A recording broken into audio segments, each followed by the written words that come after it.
Hi, kiddos. All right, so I have chapter 4 for you today. And I just want to say it was great seeing some of you on Zoom this morning. I miss you guys so much, but I'm so proud of you guys. You guys have been working on things, you've been having fun, you've been Adric trying to solve a Rubik's Cube, which is very tricky. So I'm very impressed with you guys. Keep going and make sure to be very kind to your family. Remember, this is all new for them too. All right, I wanted to give a little bit of a shout out and I wrote some notes down. Haley, Oliver, and Austin have all shared some writing ideas or writing with me. I'm really impressed, you guys. And then I know that you guys have been working on that math that I sent out, but Ewan and Ava and Kayla and Gunnar, I've seen yours already. Great job, you guys. All right. Chapter 4, because I know that's what you're really here for. And I do, Claire, you inspired me this morning with your unicorn. I had to bring my little llama back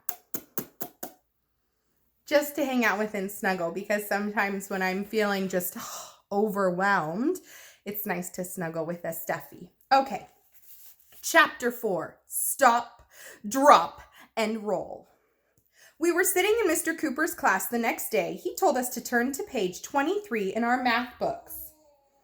And you'll never believe in 1,100,000 years what happened at that moment. Lights started flashing, sirens started screaming, and Mrs. Meyer came into the room. Uh-oh, what's it now? Mr. Cooper rolled his eyes. He put his math book down. To what do we owe the pleasure of your company today, Mrs. Meyer? He asked. I have a joke for you, said Mrs. Meyer. Oh no, not another joke. What did the firefighter name her twin sons? She asked. I give up, said Ryan. I give up, said Michael. I give up, said Alexia. In case you were wondering, everybody was saying they give up. She named her first son Jose, said Mrs. Meyer, and she named her second son Hoseby. Get it? Like Jose the name, or hose a like a fire hose? Ah! I didn't get it. Why would somebody name their son after a hose? Mrs. Meyer's jokes are terrible, but I pretended to laugh anyway because everybody else was laughing.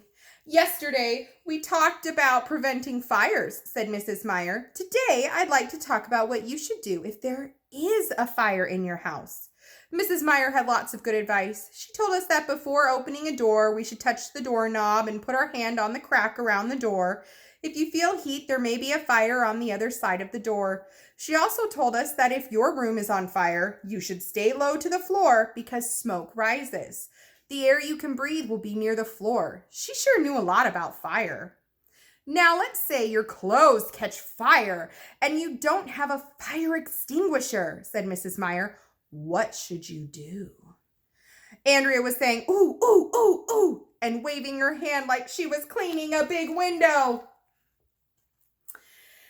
But Mrs. Meyer called on me instead. So, na boo-boo on Andrea. If your clothes catch on fire, I said, you should get new clothes. Everybody laughed, even though I didn't say anything funny. No, said Mrs. Meyer. I decided to guess again. If your clothes catch on fire, you should run, I said. Actually, that's the worst thing to do, said Mrs. Meyer. Running will fan the flames and make things worse. Andrea smiled the smile she smiles whenever I get something wrong. Then she stuck her tongue out at me. Why can't a truck full of flaming clothes fall on her head? If your clothes catch on fire, said Mrs. Meyer, stop what you're doing, drop to the ground, cover your face with your hands, and roll over and over again until the flames are out. That makes sense, said Mr. Cooper. Stop, drop, and roll, shouted Mrs. Meyer. Repeat after me. Stop, drop, and roll. You can say it too now if you want. Stop, drop, and roll. We all chanted, stop, drop, and roll. I hope you said it along with us. It's fun to interact with the book. That's right, said Mrs. Meyer. And let's say your bedroom is on fire and there's smoke everywhere. What do? Hide in your closet, I shouted. Actually, that's the worst place to go, said Mrs. Meyer. Andrea stuck her tongue out at me again. If your bedroom is on fire, said Mrs. Meyer, fall and crawl. Repeat after me. Are you ready? Fall and crawl. Fall and crawl. We all chanted, fall and crawl. If there's a fire in your house, don't hide. Go outside, said Mrs. Meyer. Repeat after me. Don't hide. Go outside. Don't hide. Go outside. We all chanted, don't hide. Go outside. Sheesh. Mrs. Meyer must really like chanting. Okay, now, let's pretend there's a fire right here in this classroom, said Mrs. Meyer. You touch the door. It's really hot. You need to find another way out. What are you going to do? Stop, drop, and roll, shouted Neil the nude kid. Stop, drop, and roll. Fall and crawl, shouted Emily. Don't hide. Go outside, shouted Alexia. That's right, said Mrs. Meyer. Go outside. Follow me, kids. And you'll never guess in 1,100,000 years what happened next. I'm not going to tell you. Okay, I'll tell you. Mrs. Meyer jumped out the window. That's right, she jumped right out the window. We saw it with our own eyes. Well, duh, it would be hard to see with somebody else's eyes.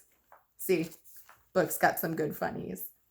Mrs. Meyer sure is lucky that our classroom is on the first floor of the school. If it was on the third floor, jumping out the window would have been a really dumb move. We were all too shocked to do anything. Mrs. Meyer was standing on the grass outside our classroom, waving us to follow her. I'm not jumping out the window, said Andrea. Me neither, said Emily, who always agrees with everything Andrea says. Let's go, shouted Mrs. Meyer. Your classroom is on fire. There's smoke everywhere. What are you waiting for? Don't hide. Go outside. Then she started blowing a whistle. I looked at Michael. Michael looked at Ryan. Ryan looked at Neil. Neil looked at Alexia. Alexia looked at Mr. Cooper. That's when the most amazing thing in the history of the world happened. Mr. Cooper jumped out the window. Hurry up, Mr. Cooper shouted at us. The building is going up in flames. Quick, before it's too late. Go, go, go, go, shouted Mrs. Meyer, blowing her whistle over and over. So we all jumped out the window, even Andrea and Emily. It was pretty cool. And that leaves us off with Chapter 5, AJ, the Human. All right, guys, I will see you next time. I miss you. Bye. Say bye. Say bye. Bye-bye. Bye.